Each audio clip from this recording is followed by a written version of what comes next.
It's been a while since we had a kindergartner in our homeschool, and I am so excited. My youngest is kindergarten age this year, and he is really excited about learning and kind of being officially part of our homeschool, even though he's always been a part of it, because I really believe that younger kids, that they need to be included in our homeschool day.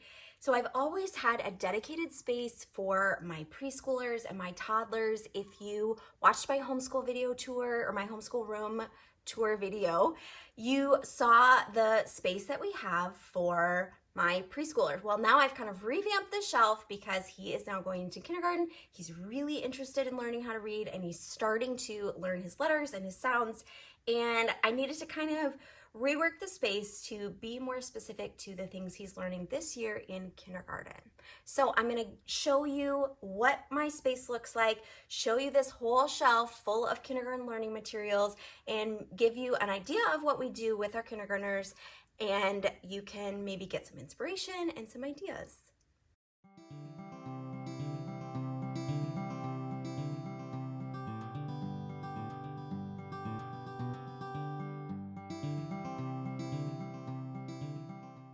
Hey friends, I'm Jess from the blog siloandsage.com. Welcome to the channel, or welcome back to the channel if you are not new. Now, today we are going to talk all about our kindergarten corner, the shelf that I have all of our learning materials for our kindergartner. And if you are new to homeschooling, I encourage you to go check out my free workshop, The Secret to Your Perfect Homeschool, and it will help you to get started on a good foundation for your homeschool, whether you have a kindergartner or a preschooler or older kids. Because if you're new to my channel, you may not know that I'm a mom of 5. I have kids from high school all the way down to kindergarten. So this is not my first kindergarten rodeo. I used to be a kindergarten teacher. I love kindergarten. I'm so excited to have a kindergartner again this year. And I'm excited to show you all the things that we have in our kindergarten space.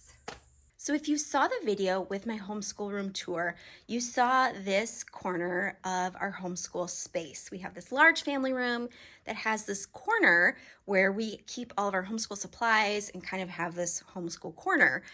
And this shelf over here was filled with like encyclopedias and kind of reference books that were mostly actually from my childhood. And I decided to move them to the shelf that I previously had all of our preschool stuff on, because I decided that he needed a little bit more space for all of his materials, and I wanted them to be over here with the rest of our homeschool things so that they would just feel really centralized, and I just felt like the location was a little bit better for his materials during our homeschool day. This shelf houses a lot of different materials that he can be learning letters and sounds and all sorts of, numbers and all the things that kindergartners are learning. Now, the shelf will probably change over the course of the year because his needs will change, what he's learning will change, but a lot of these materials he'll be able to use now. He'll be able to use them mid-year, at the end of the year, next year, because a lot of these are just kind of general learning materials for letters, sounds, words, learning to read, all those things. I'm going to give you a little general overview of what's on this shelf. Now, this shelf is pretty organized right now because I just reorganized it, and let's be honest, he's 5 years old. The shelf is not going to stay this organized the entire year, and that's okay. I want him to use the materials and play with them, and I don't really care if they go back in the same spot. He's fairly good at putting things back in the same spot, but he's 5, so it's not a big deal to me. So I kind of have math materials on the bottom, letters and words on this middle shelf, and then the top is kind of a mixture and maybe has some things that he's not quite ready for or that are more like for me to give him, but he can use any of the things on here for sure. And then I just have some other materials in some baskets sitting around that he can access, that they're all kind of in the same space. But yeah, so this just has like a general numbers, like math and reading, and then some extra other materials. Now, a lot of these materials he can use on his own. He can just come up and grab them. And since I reorganized this shelf, he's already been doing that. I haven't really even had to tell him what these materials are. He's just pulled them off the shelf and kind of played around with them. And that's good. That's what I want him to do. I want him to be playing with numbers and letters in his own way. and to be learning in the process, so that it doesn't feel so much like a school activity. It's play, because that's the way kids learn best. So a lot of these materials are used in my new Play Your Way to Reading program that I'm going through with him. It's the same way that I've taught all my kids how to read, through play. So it's like a play-based literacy program that has 100 activities, and it is all hands-on, and it is super fun, and it is the way that all my kids have learned how to read. So I've gotten all of my materials organized here so that he can use these materials for those activities, but then he can just also pull them off and use them, and then he will go back to all of those activities that he's already done. So like, I'll give you an example. There are a few activities in the program that use a muffin tin. So I just keep this old, like, it's all scratched up and kind of like gross inside. And so it's just a toy now. It's not one I'm going to use for baking. So he can grab this muffin tin and he can use it for, he has some activities that I've shown him how to do with numbers, and he has some activities that he knows how to do with letters and that are part of the Play Your Way to Reading program. So he can, after he's done the activity himself, he can just pull out the muffin tin and start using it for the same activity.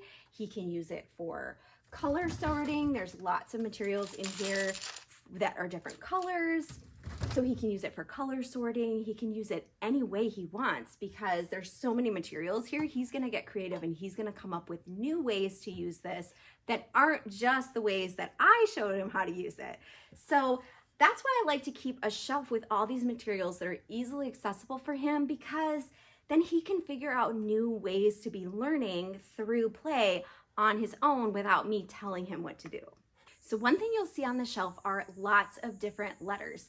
There are many different types of letters and different shapes or different materials, because one of the things that is like the best way for kids to learn letters and words and letter sounds is for them to just be exposed to letters, words, letter sounds in lots of different ways. So I want to give him so many opportunities to use letters, to see letters, to touch and feel and have different textures of letters, because that's going to be the best way for him to learn. So now keep in mind, I was a kindergarten teacher, so I have lots of materials, and I have 5 kids.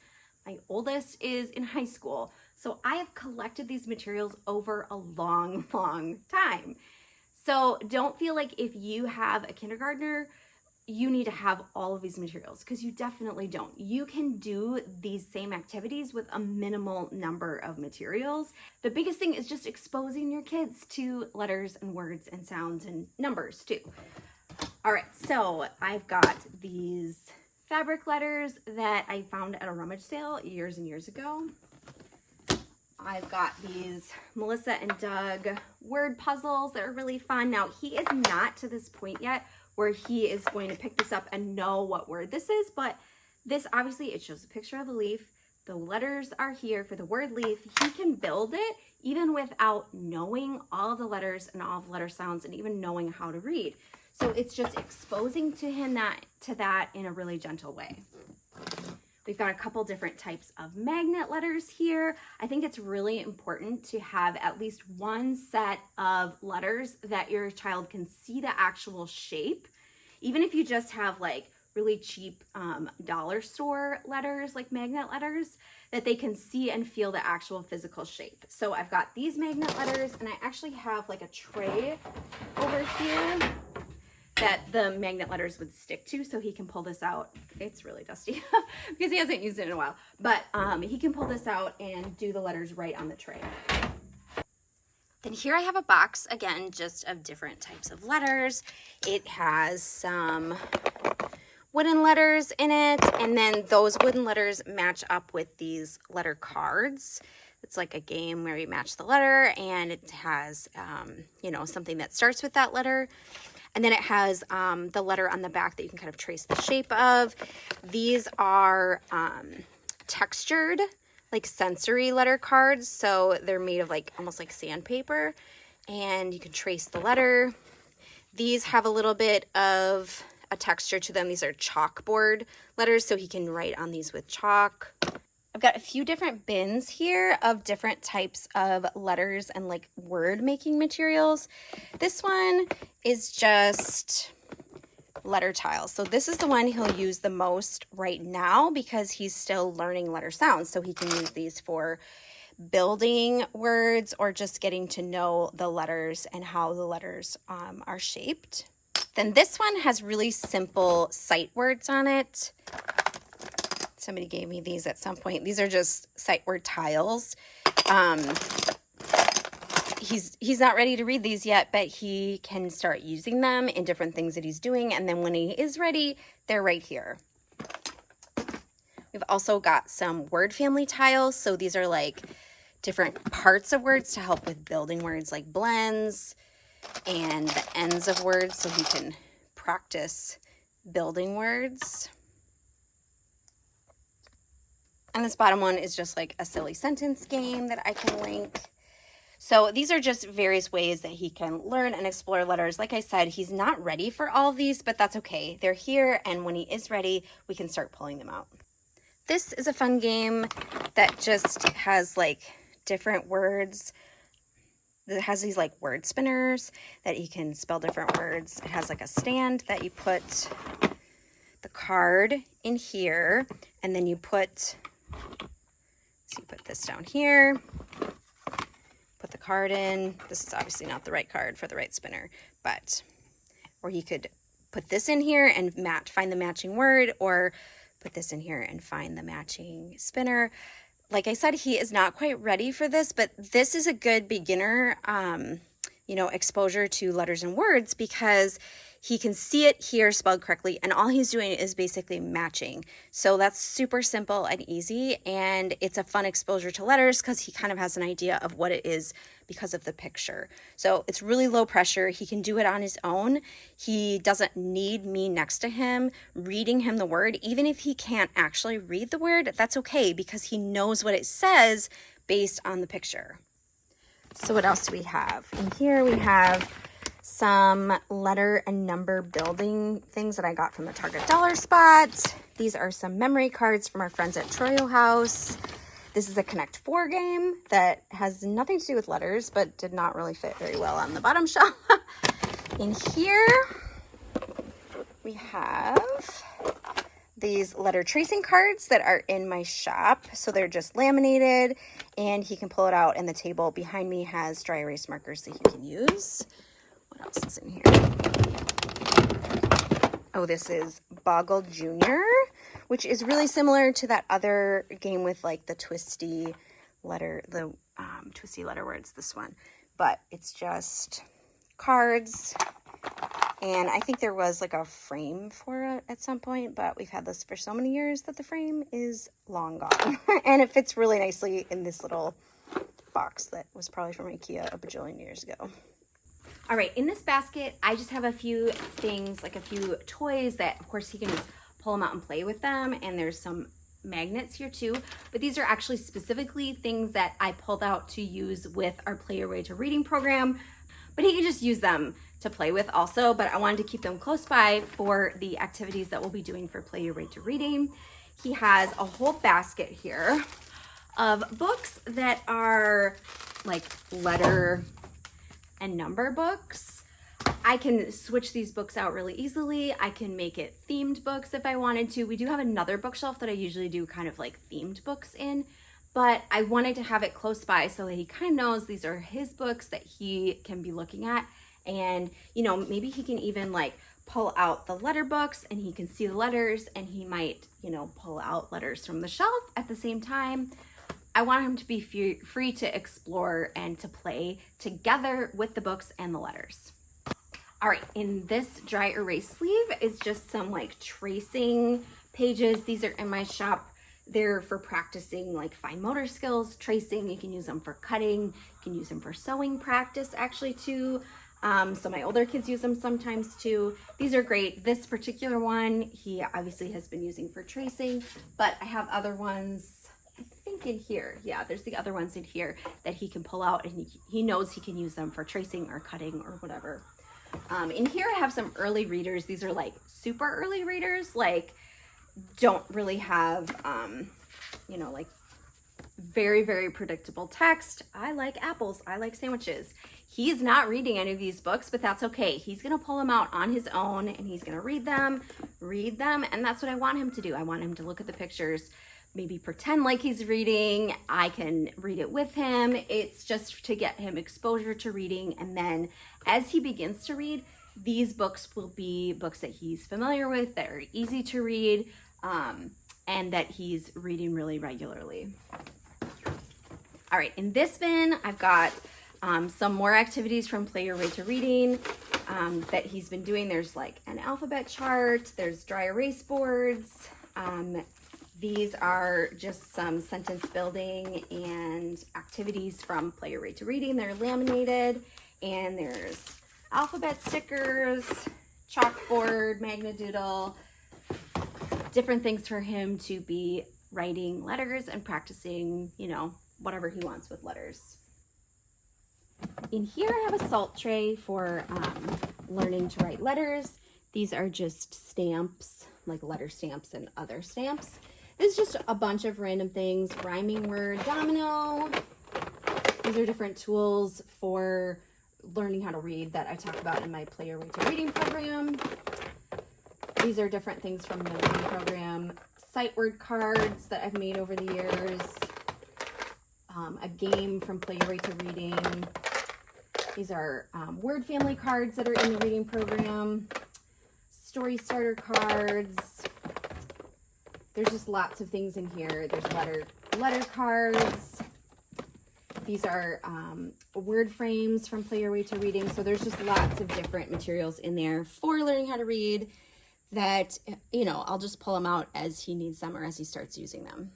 Okay, up on the top here, I've got just some different things that he can use as manipulatives for counting and sorting, different sticks and, you know, felt balls and little circles that, I don't know, they're from some puzzle that we lost all the other pieces for. So I'm just using them for counting and sorting materials.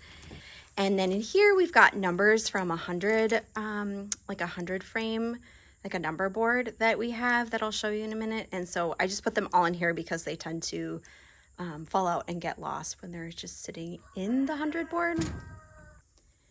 All right, I will pull out and show you the number board that I was just talking about. This one, I just got it on Amazon. It's a simple plastic one. You can get really fancy, like beautiful wooden ones, but this is the one that we have and it works great. So it's great for counting. He actually pulled it out the other day and he was just, he actually just put these colored squares on top of it. So, but those number tiles from this basket, those are the ones that go inside there. And then they have those red and blue ones that you can actually put on top. So I'll show you what that looks like. Okay, so say that you are, you know, wanting to practice counting up, like adding 1. So you put the 55 in, add 1, it's the 56. Subtract 1, 54. So you can use it in lots of different ways. You can use it to highlight, you know, 5s, 10s, lots of different ways that you can use these colored ones. You can use it to practice like skip counting, like that. Lots of different ways that you can use these. Okay, kind of similar. I have this counting poster. It's, you know, just like a poster that I think we found at the Target dollar spot at some point, counting 1 through 20. He can pull it out and he can just lay it on the floor and he can, you know, put manipulatives on top of things. He could like put things down on top of all the 10s. It's just a fun way to be interactive in learning numbers. I didn't want to put it on the wall because I want him to be able to interact with it. So that's just another way. So if you don't have an actual like 100 board, number board, you can just get like an inexpensive poster like this that are all over the place. You can find them at dollar stores, Target, Amazon, and you can use it in this similar way. Okay, I showed you that metal tray for magnet items. I also just have this wooden tray here. I have a big chalkboard. This is a letter board that you can use for tracing and practicing letters, capital letters on the other side. So now I'm going to show you some of our math materials that we have down here. We have some Unifix cubes that are great for like putting together. He can just use them for building. We have more than this. We actually have quite a bit, but the rest of them are in our playroom closet. So I put him in with these magnet numbers just so that he could like pull out a number and then he could build it with that number of Unifix cubes if he wanted. He can use them however he wants, but it's just one way to use them. He's been using these magnet numbers with the muffin tin also for sorting that number of objects. These, oh, there's trash in there. These pattern blocks, these are great for like learning and practicing patterns, for sorting. He can use them for counting. There's so many ways. He's already used these lots of ways. There's just so many ways that you can use these. We have a number line that was from a different game, but that I thought would be really fun to have over here because then he can like practice, you know, sometimes it's really helpful for kids to see things visually like this. He can see how the numbers look when he builds them. Like he could even use Unifix cubes, or he could use these pattern tiles, put them underneath in a row so that, you know, he can actually like visually see how many, you know, each number is and how it gets bigger. Got a chalkboard clock. We've got this counting game that is in my shop. Got a number version of that letter board. And we have a bunch of letter and number and shape things that are from our friends at Troyo House. All right, in this bin, there are just some random wooden numbers that I think I got at like Joann Fabrics or something. These are chalkboard blocks, which you could totally paint your own blocks with chalkboard paint. I don't remember where I got these, but they're great for, you can write like math problems out on, like 1 + 1 = 2, and he could use these with it. Doesn't have to. There's lots of ways you can use these. This peg and number game is great. You get, like, this is for 3, matches up with the 3 like this, and then you put the number of pegs in there. This one is super fun, interactive, hands-on.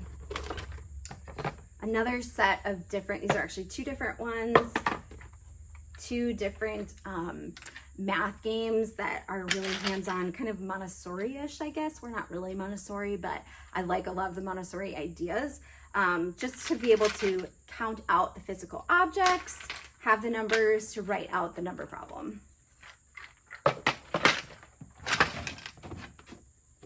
And this bottom bin just kind of has some random math learning materials. Let's see, these are just number cards I think I made years ago. This is like a puzzle that has like, you match the number with the number of pictures. Has some dice in here for things. These are in my shop. These are number tracing cards, and then these are just number cards that have the number on the back. Just that he can use in different ways for different games or however he wants to help him as he learns math. One of the great things about having a shelf like this is that you can really easily swap out some of the materials. So after a while, these materials are not going to be as exciting, right? Like, so I can rotate in some other materials that we have. I can pull things out. I can like change them a bit or add elements to make them a little different and to make it so that they feel kind of fresh and new. So I can bring in different materials. Like I have like Uno cards are great to put in there. There is like this spelling game we have that's like just with sight words. I've got this clock that I think we found in a Target dollar spot a long time ago. It's just like wooden pieces that go into it. Nothing fancy. I have another memory game that this one is fun because it has different, like the pictures are really simple. So he could also use this as like word building. So it's a picture of a dog, but he could use it in the memory game, or he could use it to practice writing the word dog. Another one of my favorite kindergarten tools are these pattern blocks. Now you can find these on Amazon. I will find a link. This one is super old. I got this from somebody when I was teaching who was retiring. So there's just different pictures with different shapes. You can also find these online, like a lot of free printables and stuff for things. So you just have, your child's gonna find the right shapes that fit in here so that they're gonna practice, you know, matching and practice patterning, practice shapes, learn the different shapes. It's a lot of fun, and it's really self-led, so he could pull this out and do it on his own. Now, I'm not putting this out here yet just because I have so many other materials. I'm not gonna save this one for when he needs me to switch things out and he's kind of gotten bored with some of the materials that are in there now. So that is our kindergarten corner. I hope that you enjoyed this little tour and it maybe gave you some inspiration and some ideas. If you're interested in looking at the Play Your Way to Reading program, I will link it in the description below.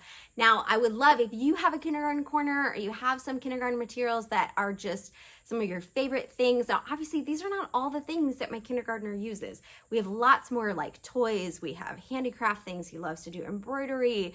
You know, we have lots of art supplies and lots of books in our library corner. If you haven't yet watched our, you know, homeschool room video tour, go ahead and watch that and you can see some of the other materials that we have in our house. He's gonna do a lot of playing. He's gonna pull out dress-up clothes and puppets and blocks and all sorts of things. He is going to use these materials a lot, is going to be self-led. So I'm not going to say like, now is the time that you're going to go and do activities that are only from your kindergarten corner. No, like, sure, I might encourage him to use a different activity, like a specific activity during the time when my older kids are learning, but kindergartners learn best through play. So I want him to have lots of opportunities to play. There's lots of space around our room for him to jump on the trampoline, bounce balls, you know, do whatever, so that he can be learning at his pace on his time. If you want to learn more about how kids develop in reading, I encourage you to go to my website, to silencesage.com/reading. And I have a lot of posts and a lot of resources about teaching kids how to read. And if you found this video helpful, please give it a thumbs up, subscribe to my channel so you never miss another video. And I will see you next time. And in the meantime, keep cultivating your home. Bye.